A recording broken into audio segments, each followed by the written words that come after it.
Shailaja teacher cricket ഗ്രൗണ്ടിൽ ഇറങ്ങിയപ്പോൾ ഷാഫിയുടെ മറുപടി ക്രിക്കറ്റ് കളിച്ചുകൊണ്ട്. വടകരയിലെ വാശിയേറിയ മത്സരചിത്രം ഇപ്പോൾ ഇങ്ങനെയാണ്. സൈബർ ഇടത്തിൽ കൊണ്ടും കൊടുത്തും മുന്നേറുകയാണ് ഇരുപക്ഷവും.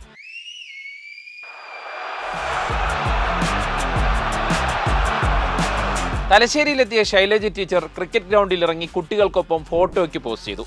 ഒപ്പം വിക്കറ്റ് കീപ്പറായുള്ള മറ്റൊരു ചിത്രവും ഇട്ടു. തലശ്ശേരിയിലെ കുട്ടികൾ ക്രിക്കറ്റ് കളിച്ച് വളരട്ടെ എന്ന് അടിക്കുറിപ്പും. ഫോട്ടോ CPMകാർ പോസ്റ്റ് ചെയ്തതിനേക്കാൾ കൂടുതൽ ചെയ്തത് UDF അണികൾ. സംശയിക്കേണ്ട, ടീച്ചറെ ട്രോളാൻ അവർക്ക് പുതിയൊരു ആയുധം കിട്ടി.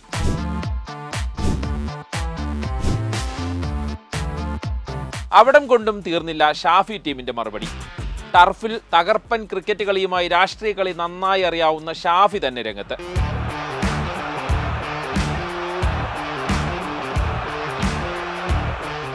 ഒപ്പം ക്രിക്കറ്റിന്റെയും കേക്കിന്റെയും സർക്കസിന്റെയും നാടെന്ന് സൂചിപ്പിച്ച് 3C എന്നാൽ തലശ്ശേരി എന്ന് ഷാഫിയുടെ കുറിപ്പ്. ഷാഫിയുടെ ക്രിക്കറ്റ് കളിക്ക് CPM ഏത് കളി കൊണ്ട് മറുപടി നൽകുമെന്ന് വരും ദിവസം അറിയാം. എന്തായാലും വടകരയിലെ പോരാട്ടം എല്ലാ ഗ്രൗണ്ടുകളിലും അതിശക്തമെന്ന് നമുക്ക് മനസ്സിൽ കുറിക്കാം.